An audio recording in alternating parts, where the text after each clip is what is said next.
એવી કોઈ પણ ઘટના કે બનાવ બન્યો નથી અને મનસુખભાઈ પર એવા કોઈ પુરાવા હોય તો એમણે જગ જાહેર કરવા જોઈએ. પોલિટિકલી રીતે દર્શનાબેન કે ભારતીય જનતા પાર્ટીના કોઈ પણ નેતાનો મને સપોર્ટ છે એવું પાયાવિહોણી સ્ટેટમેન્ટ મનસુખભાઈ આપ્યું છે.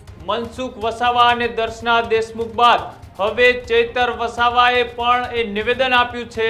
મનસુખ વસાવા પાસે પુરાવા હોય તો એ જાહેર કરે તેવું પણ ચૈતર વસાવાએ કહ્યું છે.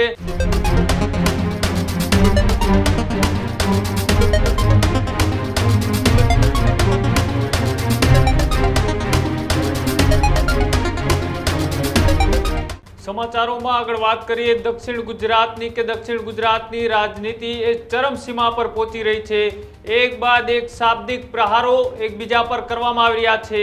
ત્યારે મહત્વપૂર્ણ સમાચાર એ ડેડિયાપાડાના ધારાસભ્ય ચૈતર વસાવાને લઈ સામે આવી રહ્યા છે. મનસુખ વસાવા અને દર્શના દેશમુખ બાદ હવે ચૈતર વસાવાએ પણ એ નિવેદન આપ્યું છે. ભાજપના સાંસદ અને ધારાસભ્યએ વળતો જવાબ પણ આપ્યો છે.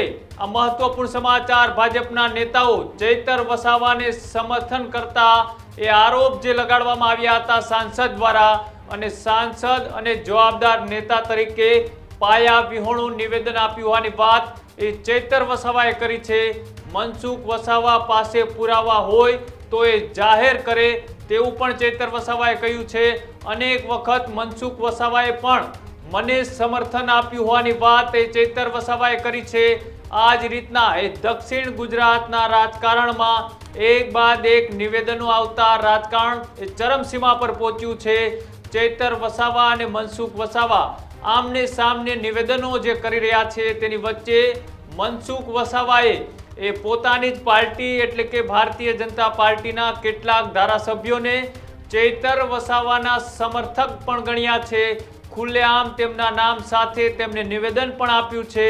સાથે જ મનસુખ વસાવાના આરોપ પર હવે ચૈતર વસાવાએ પણ ખુલીને જવાબ આપ્યો છે.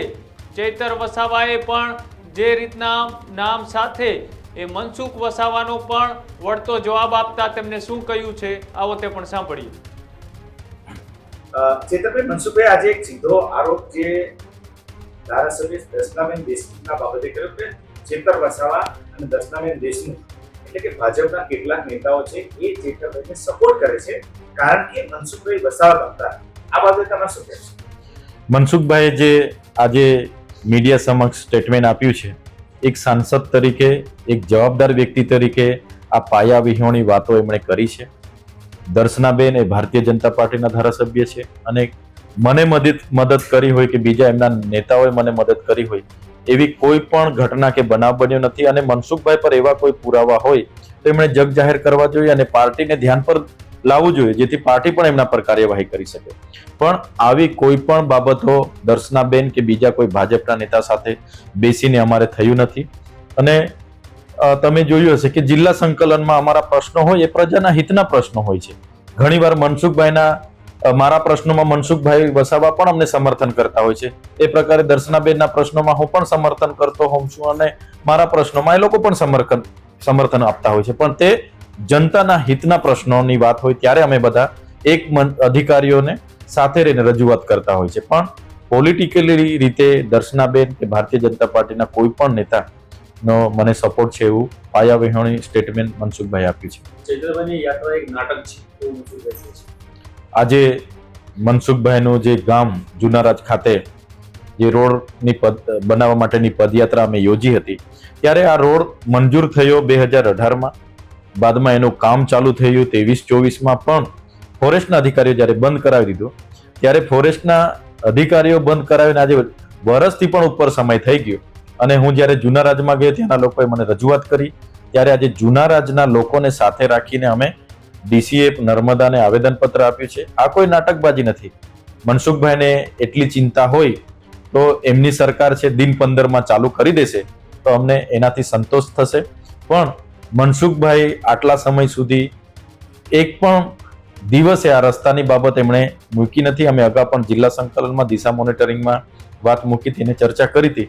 આજે અમે પદયાત્રા યોજી ત્યારે મનસુખભાઈ આવા પાયાવિહોણા આક્ષેપો કર્યો છે.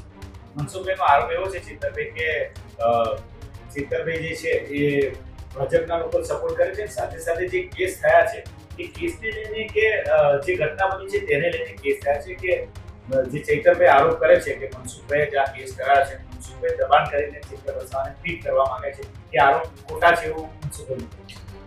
મારી જે ઘટના ઘટી એ દિવસે મનસુખભાઈનું 5 મિનિટમાં મોરચો લઈને ત્યાં પહોંચી જવાનું, પોલીસ અધિકારીઓ અડધા કલાકમાં ત્યાં પહોંચી જાય અને જે પ્રકારે કોર્ટમાં કોઈને વકીલને પણ એન્ટ્રી ના મળે એ પ્રકારની જે વ્યવસ્થા હતી અને પછીના મનસુખભાઈના તમે સ્ટેટમેન્ટ ખાલી જોઈ લેજો. એમણે જે મારા પર, મારા પરિવાર પર અને અમારા બધા જ લોકો પર જે ટીકા ટિપ્પણીઓ કરી છે એ નિમ્ન કક્ષાની રાજનીતિ એ બીજા કોઈ ભાજપના નેતાઓએ નથી કરી, પણ મનસુખભાઈએ જ આપી છે. એના પરથી અમને લાગે છે કે જે પણ આ ઘટના આખી ઘટીને અમારો જેલવાસો થયો એની પાછળ મનસુખભાઈ વસાવા અને અહીંના આઈપીએસ અધિકારીઓની મહત્વની ભૂમિકા છે, જેના કારણે જ આ ખોટા કેસમાં અમને જેલવાસ ભોગવવાનો વારો આવ્યો છે.